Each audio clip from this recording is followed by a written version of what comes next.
Você está precisando começar a projetar testes para o seu sistema e não tem nenhum requisito, ou talvez sua necessidade seja apenas diversificar o conjunto de testes já existentes. Então talvez uma solução seja a utilização da técnica de testes exploratórios. Quer conhecer um pouco sobre ela? Fica com a gente e curte esse vídeo.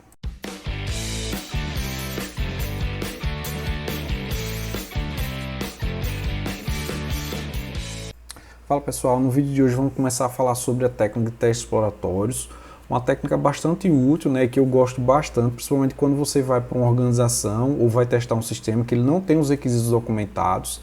Então a utilização da técnica de teste exploratório pode ser bastante interessante para você começar a entender o sistema, investigar o sistema e projetar os primeiros casos de teste para ele. Ela pode ser utilizada também no caso quando você já tem um conjunto de testes scripts, né, que já estão definidos para o sistema, só que a gente viu que os testes scripts eles são muito específicos, eles especificam quais são os valores, quais são os dados e quando acontece isso, esses testes eles vão pegar sempre os mesmos erros.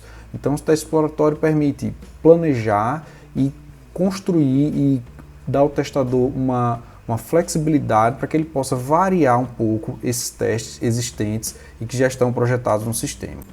Então no vídeo de hoje vamos mostrar como é que funciona essa técnica de testes exploratórios e vamos mostrar o artefato básico da criação de testes exploratórios, que é o charter.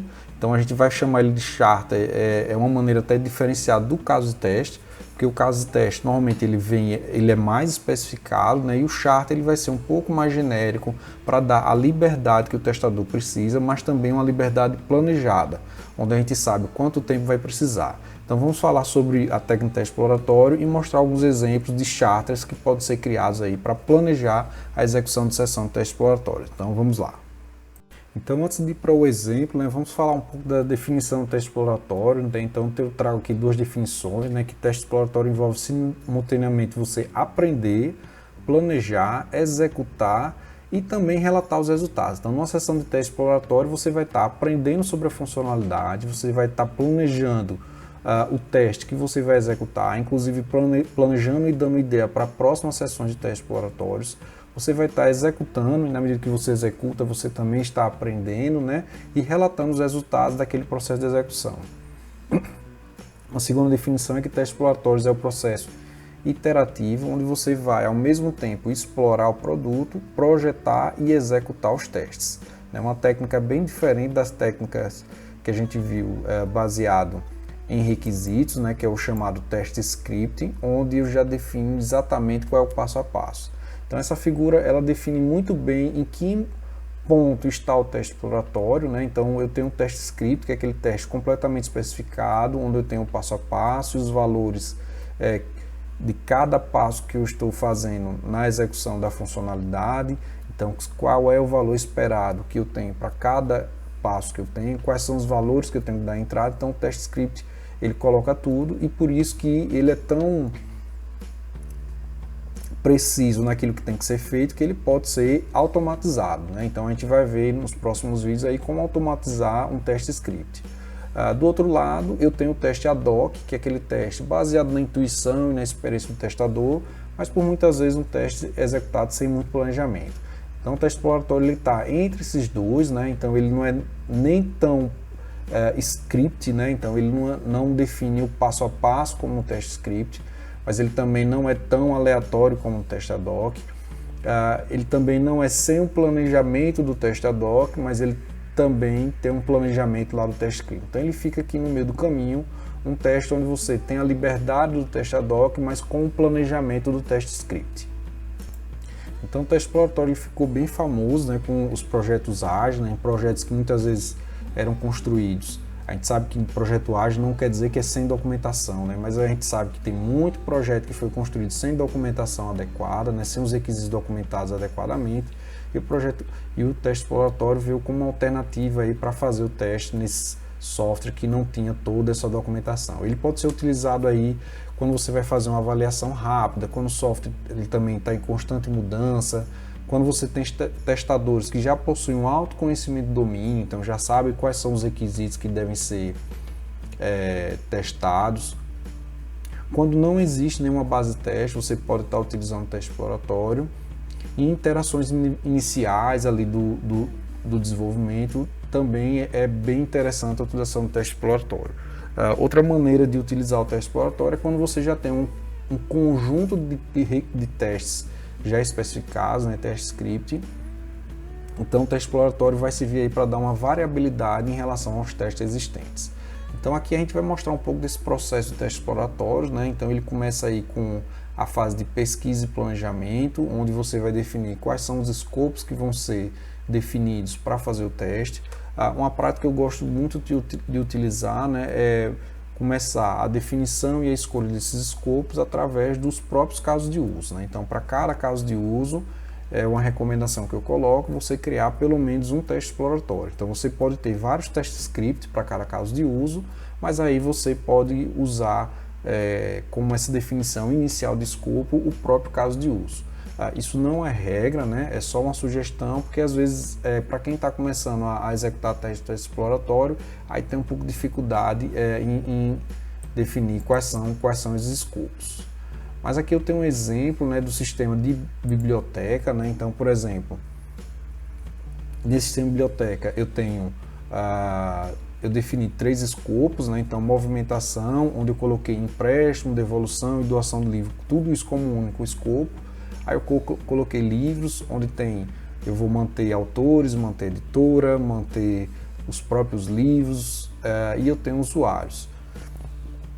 Essa seria uma outra abordagem mais genérica, né, de trabalhar com esses escopos, mas eu posso, como eu falei, trabalhar com os escopos a nível de casos de uso do sistema. Então a segunda etapa, né, então, dado que eu tenho definido esses escopos, para cada um desses escopos eu começar a definir o charter. O charter é o meu caso de teste do teste exploratório. Então é um artefato de planejamento para que eu possa definir o que vai ser feito durante uma sessão de teste exploratório. Para cada um dos escopos, né, eu posso ter um ou mais charters, né? Então, por exemplo, para o escopo livros, eu defini um charter para manter dados do livro, manter dados dos autores, manter dados das editoras, manter dados do acervo. Então, para cada escopo, eu posso ter um ou mais charters. E aqui eu tenho um exemplo de charter que é criado para uma sessão de teste exploratório, né? Então, esse charter aqui é um template, né? Claro que você pode colocar coisas a mais, coisas a menos, mas aqui tem um mínimo que você normalmente se coloca aí dentro de um teste de um charter para a execução do teste exploratório. Então, eu tenho um resumo, né, do que vai ser feito na sessão de teste exploratório, qual é o meu objetivo. Então, aqui o objetivo é avaliar todas as funcionalidades disponíveis no manter dados, e eu tenho restrições de tempo mínimo e máximo. Então a ideia aqui nessa restrição de tempo é que quando você chegue ali no mínimo, então você avisa o testador para que ele possa começar a relatar tudo aquilo que foi colocado, se ele ainda não fez. O ideal é que ele vá fazendo isso durante toda a sessão de teste exploratório, mas o tempo mínimo ali é aquele aviso, só termina aí, relata os bugs, relata os problemas.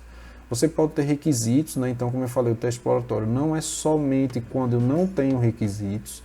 Então, pode ser utilizado quando eu não tenho, mas ele pode ser utilizado quando você já tem requisitos e quer começar a criar os seus casos de teste, ou ainda você quer começar a diversificar os casos de teste existentes. Então, você pode ter pré-condições e áreas de concentração. As áreas de concentração vão dizer ao testador, sem informar quais são os dados que ele vai estar entrando, né, na tela. Então vai dizer o que é que ele tem que fazer, mas onde o testador vai usar toda a sua experiência e todo o seu conhecimento para entrar dados reais que tenham grande propensão a encontrar bugs. Então, por exemplo, aqui ele vai fazer na área de concentração, entrar novos exemplares de um livro existente, depois ele vai entrar novos exemplares de um livro através de doação, depois ele vai disponibilizar um item do acervo danificado, disponibilizar um item do acervo que não foi devolvido há mais de um ano. Então acabou a área de concentração, então por exemplo, ele gastou aqui 10 minutos, o que é que ele vai fazer? Então ele vai voltar e vai executar novamente essas áreas de concentração. Então a ideia aqui é que para cada um desses pontos ele execute 1, 2, 3, N vezes, com valores, tentando sempre encontrar bugs, né, valores muito próximos da realidade, que a gente esses valores normalmente são os valores que têm maior propensão a você encontrar erros. E você tem um campo de observação, onde você pode colocar uma observação que deve ser colocada para o testador, né, durante o processo de execução do teste exploratório. E finalizando, né, o fluxo aí do teste exploratório, né, então o charter é normalmente onde você dedica algum tempo, né, nesse projeto, aí você entra realmente na sessão, que é onde você vai passar ali as suas 2 horas. Então, normalmente o teste exploratório ele não passa muito de 2 horas, mas também é recomendado que ele não seja menos do que 1 hora. Então, a sessão de teste exploratório vai estar variando ali entre 1 hora e no máximo 2 horas, sempre colocando aquele tempo mínimo e máximo, normalmente no intervalo de 10 minutos, para finalizar a sessão.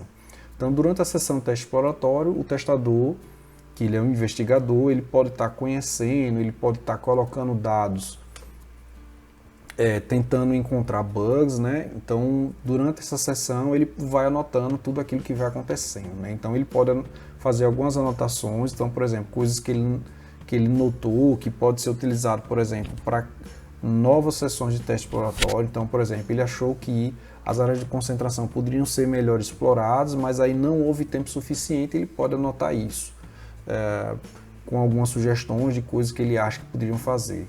Ele pode anotar também issues, né, que são coisas que ele viu durante a sessão, às vezes ele não tem um requisito documentado e aquilo que ele não tem certeza se é um bug, né? Então, como ele não tem um requisito documentado, ele não tem certeza se aquilo que aconteceu é um bug. Então, ele coloca como issue, caso essa issue seja notada como bug, né? Então ele transforma isso em bug. E tem os próprios bugs, né? Então, por exemplo, você vai lá, executou e o software deu página não encontrada, né? Então isso é um bug que também vai lá para a ferramenta de bug track. No caso de notas e issues, ela vai para avaliação, né? Que é essa etapa 3.1. Então, por exemplo, notas que envolvem novas áreas de concentração vão para avaliação e pode virar ideias que podem melhorar a pesquisa e planejamento do teste exploratório. Melhorar o seu charter, então um charter que você achou que estava muito curto, você pode dividir em 2, né, para que você tenha mais tempo para executar o teste exploratório naquela funcionalidade. E as issues, né, que você olhou e não tinha certeza se aquilo ali era realmente um bug, então desse processo de avaliação pode ser identificado, realmente é um bug ou talvez não seja um bug. E será que dá para gerenciar os testes exploratórios através do teste link? Então dá sim. O teste link ele tem a possibilidade de você colocar campos personalizados, né? Então nem todos os campos de área de concentração, tempo mínimo, tempo máximo, observação, são campos que estão disponíveis no template original do caso de teste, né, no teste link, mas o teste link já deixa esses campos personalizados para que você possa adicionar novos campos, né? Então aqui eu adicionei alguns campos que são exigidos lá no template do charter, né? Então eu estou considerando aqui que um charter é um caso de teste, né? Só que ele é mais genérico do que um caso de teste. O caso de teste ele especifica lá passos, o charter ele não tem passos. Então, voltando lá para o menu, então só exemplificando aqui alguns casos de teste que eu especifiquei. Então, por exemplo, no meu sistema de biblioteca, então eu coloquei aqui uma suíte de teste para o manter livro, né? Então eu tenho vários casos de teste aqui especificados, né? Então, por exemplo, só exemplificando aqui, eu tenho inserir livro válido, que é aquele caso de teste script, onde eu tenho a pré-condição usuário, 12 a 11234, qual é o menu, quais são os dados que eu vou entrar, qual é o resultado esperado para cada um dos passos que eu vou executando. Então aqui eu tenho um exemplo de teste script e dentro dessa suíte de testes que eu já tinha aqui montado, né, eu desenvolvi aqui alguns testes exploratórios, né, usando os campos personalizados, né? Então veja que no caso de teste script eu não preenchi esses campos personalizados. Já no charter, aí eu só preenchi esses campos, né? Então veja que no charter eu não preencho os passos, né? Então aqui, ó, criar um passo, não tem passo nenhum no charter, eu só utilizei os campos personalizados, né? Então o charter é para manter livros, então a pré-condição, usuário 12 assim, 1, 2, 3, 4, e quais são as áreas de concentração? Inserir autor, inserir editor, inserir livro com autor, editora, remover autor associado a um livro, remover autor não associado a um livro, remover editor associado a um livro, remover livro não emprestado. isso no tempo máximo mínimo de 110, no máximo de 120, e uma observação é que já para eu indicar para o testador exploratório que não pode permitir excluir editores e autores que estejam associados ao livro. Então, não usei o restante dos campos, né, não precisei especificar os passos, né, mas veja que eu consigo utilizar e descrever um charter lá como um caso de teste lá dentro do teste link. Aqui também eu posso associar requisitos, né, então aqui esse charter está associado aos requisitos inserir e alterar livro e remover livro. Né? Aqui para esse sistema de biblioteca, então se você está começando a projetar os seus testes exploratórios, uma sugestão é criar um charter para cada caso de uso que você tem no sistema. Né? Então, ou pelo menos começar pelos casos de uso mais críticos. Então a criação do teste exploratório é uma maneira muito legal para mostrar de forma simples para a equipe o quão importante é você fazer testes. Então os retornos são muito rápidos, né? Então bugs que iriam ali para ambiente de produção são rapidamente encontrados, né? Pela execução de sessões de teste exploratório antes de levar essas funcionalidades para a produção. Outra dica importante sobre testes exploratórios é que eles podem ser executados em pares, né? Então é uma maneira muito divertida de executar testes exploratórios e muito efetiva, né? Então a gente sabe que quando a gente trabalha em par, hoje a gente já tem dados que mostram a efetividade do trabalho em par, então o trabalho ele fica com melhor qualidade, o trabalho fica mais efetivo e você também pode executar testes exploratórios em pares. E é uma técnica que ela pode ser adotada aí, como a gente comentou, dos dois lados. Né? Então se você já tem testes projetados, então ela vai servir para diversificar. E se você não tem nenhum teste ainda projetado, ela vai servir ali para você entender e começar a fazer os primeiros testes do seu sistema. E que depois isso pode ser evoluído para um teste script. Então com o teste exploratório você consegue ter as vantagens do teste script, né? Então você tem um planejamento, você sabe quanto tempo você vai gastar para executar todos os charters que você planejou no seu plano de teste, né? Mas do outro lado você tem a flexibilidade, né, que você tem lá do teste ad hoc, né? Então você pode variar, usar toda a sua experiência, usar todo o seu conhecimento como testador para realmente encontrar o maior número de bugs. Então espero que tenham gostado da técnica de teste exploratório, coloque dúvidas aí nos comentários do vídeo e aguardo vocês nos próximos vídeos. A gente vai continuar falando sobre testes, a gente vai começar a falar sobre automação de testes. Não percam os próximos vídeos. Grande abraço, fique com Deus, tchau, tchau.